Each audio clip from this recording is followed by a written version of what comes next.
बांग्लादेश में भारत विरोधी रुख रखने वाली मोहम्मद यूनुस की सरकार गिरने नहीं बल्कि औंधे मुंह गिरने वाली है। अब तक कभी चीन तो कभी अमेरिका के दम पर उछल उछल कर भारत के खिलाफ जहर उगलने वाले मोहम्मद यूनुस अपने ही समर्थकों और अपनी ही सेना के निशाने पर आते दिख रहे हैं।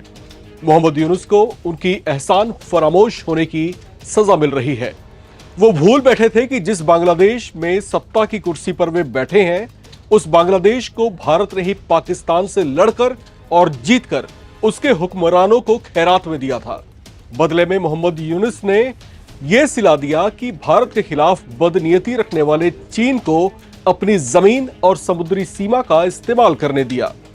यहां तक कि जिस पाकिस्तानी फौज ने कभी हजारों बांग्लादेशी औरतों से वहशीपना किया था, उसके लोगों को मारा था, इस पाकिस्तान के साथ भी मोहम्मद यूनुस ने दोस्ती की पींगे डुलाने में गुरेज नहीं किया। और तो और यूनुस अमेरिका के ऐसे परफेक्ट पिट्ठू साबित हुए कि अपने देश की जमीन का ही सौदा करने को राजी हो गए। अपने देश की अस्मत को इस तरीके से नीलाम करने वाले मोहम्मद यूनुस अब अपने ही समर्थकों के निशाने पर हैं और सत्ता छिन जाने के डर से फड़फड़ा रहे हैं। नमस्कार, मैं हूं राम विश्वकर्मा, आप देख रहे हैं राम की रिपोर्ट। बांग्लादेश में राजनीतिक संकट खड़ा हो गया है। मोहम्मद यूनुस की सिंहासन के नीचे जलजला आ गया है। खतरा सत्ता से बेदखल हो जाने का है। नौबत ऐसी बनती दिख रही है कि एक साल के भीतर ही यहां पर दूसरी बार सत्ता परिवर्तन हो सकता है। बांग्लादेश की मोहम्मद यूनुस के नेतृत्व वाली अंतरिम सरकार को सेना प्रमुख जनरल वकार उज जमान ने आंखें दिखा दी हैं। संकेतों में यह भी जता दिया है कि बांग्लादेश की जनता की उम्मीदों पर खरे ना उतर पाने पर उनसे जबरन कुर्सी छीन ली जाएगी। और तो और मोहम्मद यूनुस जनता के अलावा कभी अपने ही सलाहकार रहे छात्रों की पार्टी नेशनल सिटीजन पार्टी के निशाने पर हैं। ऐसे तनाव और दबाव की तिलमिलाहट में मोहम्मद यूनुस का एक बयान भी वायरल हो रहा है, जिसमें वे कहते नजर आ रहे हैं कि वे खुद को बंधा हुआ महसूस कर रहे हैं और ऐसा ही चलता रहा तो अपने पद से इस्तीफा दे देंगे। उनके इस बयान से लोग अटकलें लगा रहे हैं कि वे बेहद डिप्रेशन में हैं। लग रहा है जैसे वे आंतरिक सरकार के मुखिया तो हैं, लेकिन उनकी एक भी नहीं चल पा रही। बांग्लादेशी खुफिया सूत्र ये बता रहे हैं कि बांग्लादेशी आर्मी जनरल वकार उज जमान यूनुस की चीन गाइडेड किसी चाल को चलने नहीं दे रहे। इसी वजह से बांग्लादेशी लिबरल थिंकर्स जनरल वकार उज जमान को मोहम्मद यूनुस से ज्यादा भाव दे रहे हैं। एक प्रोजेक्टेड नेता के तौर पर मोहम्मद यूनुस आवाम के सामने तो फेल हुए ही हैं, साथ ही अपने पुराने बॉस चीन और नए बॉस अमेरिका की नजरों से भी उतर गए हैं। अब इसका इंटरनेशनल प्रभाव समझिए। दरअसल बांग्लादेश में सत्ता परिवर्तन के बाद से ही ऐसा लग रहा है जैसे बांग्लादेश बिना रीढ़ का हो गया है। लेमन टर्म्स में कहें तो बांग्लादेश में वो गट्स और वो स्वाभिमान ही नहीं दिख रहा जो किसी सॉवरेन नेशन या संप्रभु गणराज्य में दिखना चाहिए।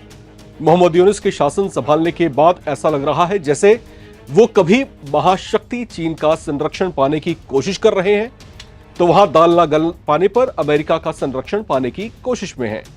उन्हें रिझाने के लिए वे अपने अधिकार क्षेत्र वाले द्वीपों का भी सौदा करने की कोशिश करते दिखे। इस तरह की बिकी हुई हरकत करने का नतीजा यह हुआ कि उनकी टेक्सटाइल इंडस्ट्री, जो उनकी इकोनॉमी का बेस है, वो बर्बाद होने की कगार पर है। फॉरेन एक्सचेंज खत्म होने को है। करेंसी की वैल्यू लगातार डाउन होती जा रही है।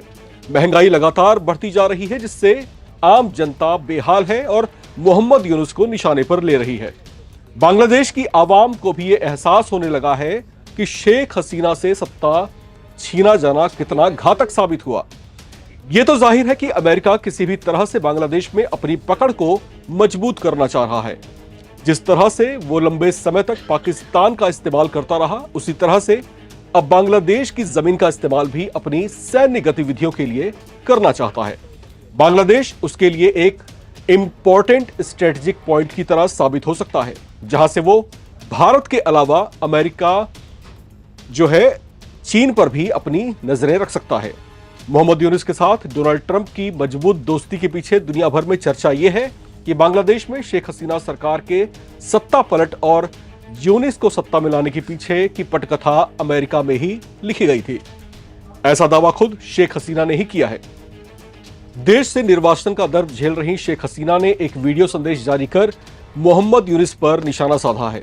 शेख हसीना ने अपने रिकॉर्डेड मैसेज में कहा है कि मेरे पिता शेख मुजीबुर रहमान ने अमेरिका को सेंट मार्टिन द्वीप नहीं दिया था, बल्कि उन्हें इसके लिए अपनी जान देनी पड़ी थी।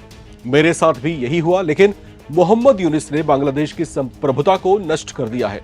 उनका यह संदेश जारी होने के बाद ऐसा लग रहा है जैसे उन्होंने बांग्लादेश के नागरिकों की सोच को झकझोर दिया है। सेंट मार्टिन द्वीप भौगोलिक रूप से बांग्लादेश के लिए बहुत मायने रखता है। शेख हसीना ने देश के निर्वासित होने के बाद एक बड़ा पर्दाफाश करते हुए कहा कि अमेरिका वहां एक सीक्रेट आर्मी बेस बनाना चाहता था।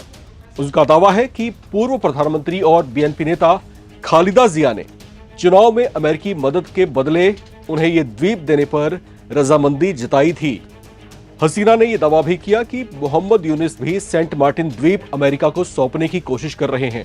हालांकि देश में उनके खिलाफ पनपते गुस्से और लगातार भड़कते विद्रोह को देखते हुए बांग्लादेशी सेना भी कंट्री कंसेंसस के साथ दिखाई दे रही है। ऐसा लग रहा है जैसे सेना जनता के साथ खड़ी है और यूनिस को यह इशारा कर रही है कि वो सम्मानजनक तौर से खुद इस्तीफा दे दें या फिर तख्ता पलट के लिए तैयार रहें। बांग्लादेशी जनरल वकार उस जमाना को लेकर चर्चा रही है कि वो अमेरिका परस्त मोहम्मद यूनिस से सहानुभूति नहीं रखते। इसी वजह से उन्हें भी जनरल के पद से हटाने की कोशिशें हुई हैं और ऐसी चर्चाएं भी रही हैं, लेकिन वैसा हो नहीं पाया। हाल ही में बांग्लादेश आर्मी चीफ ने रूस का भी दौरा किया था, जहां रूस और बांग्लादेश की सेनाओं के बीच संबंधों को मजबूत करने पर भी बातचीत हुई। जमा के दौरे के बाद रूसी जहाज बांग्लादेश पहुंचे थे। 50 सालों में ऐसा पहली बार हुआ जब रूसी नौसेना के जहाज बांग्लादेशी इंटरनेशनल वाटर्स में थे। कहा जा रहा है कि ऐसी गतिविधियों से अमेरिकी प्रशासन तिलमिला उठा है, क्योंकि बांग्लादेश में उसकी कठपुतली सरकार होने के बावजूद उसकी चल ही नहीं पा रही। वहीं यूनिस अपनी नाराजगी भारत पर उतारते दिखाई दे रहे हैं। उनका कहना है कि बांग्लादेश में इस अस्थिरता के पीछे भारत का हाथ है। ऐसा कहकर शायद वो बांग्लादेशी आवाम को बहकाने और बरगलाने की कोशिश कर रहे हैं ताकि जनता से सहानुभूति हासिल हो सके, लेकिन उनकी दाल फिलहाल गलती नहीं दिख रही। जबकि बांग्लादेश में रूस का बढ़ता प्रभाव भारत की जीत के तौर पर देखा जा रहा है। भारत और रूस पहले से ही कई मुद्दों पर रणनीतिक साझेदार रहे हैं। ऐसे में इस रीजन में बांग्लादेश आर्मी और रूसी सेना में बढ़ती मैत्री को अमेरिकी चाल की हार के तौर पर देखा जा रहा है।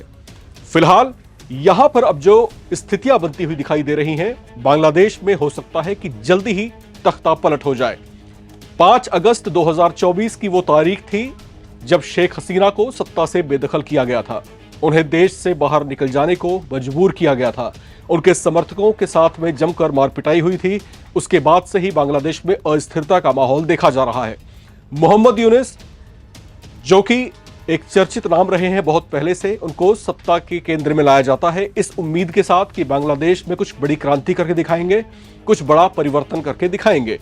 लेकिन ना वो अपने समर्थकों की उम्मीदों पर खरे उतर पाए और ना ही देश के कंसेंसस को वो समझ पाए। जिन वादों, जिन इरादों के साथ वो सत्ता में आए थे, ऐसा लग रहा था कि कुछ क्रांतिकारी करेंगे, कुछ बड़ा कर देंगे, कुछ ऐसा करके दिखाएंगे कि जो बांग्लादेश है उसकी किस्मत बदल जाएगी। लेकिन फिलहाल ऐसा कुछ भी नहीं हुआ। 1 साल के भीतर भीतर स्थितियां ऐसी बनती दिखाई दे रही हैं कि मोहम्मद यूनुस को ही बेइज्जत होकर के अपना पद छोड़ना पड़ सकता है। मेरे शब्दों पर गौर कीजिए, बेइज्जत होकर के अपना पद छोड़ना पड़ सकता है। एक शासन बेशक से अंतरिम सरकार है, लेकिन सत्ता की कमान फिलहाल उन्हीं के हाथों में है। उन्हें अपनी एक्सपर्टीज दिखानी थी, अपनी काबिलियत दिखानी थी, अपना जौहर और अपना जो करिश्मा था उसको साबित करने का मौका उनके हाथों में था। लेकिन जो विजन और जिस उम्मीद के साथ और जो टारगेट लेके वो सत्ता की चाबी को अपने हाथ में लिए उतरे थे, उसमें फिलहाल वो पूरी तरीके से फेल नहीं बल्कि धराशायी होते दिखाई दिए हैं। बहरहाल राम की रिपोर्ट में इतना ही। बाकी तमाम अपडेट्स के लिए आप लगातार बने रहें और देखते रहें एनबीटी ऑनलाइन। नमस्कार।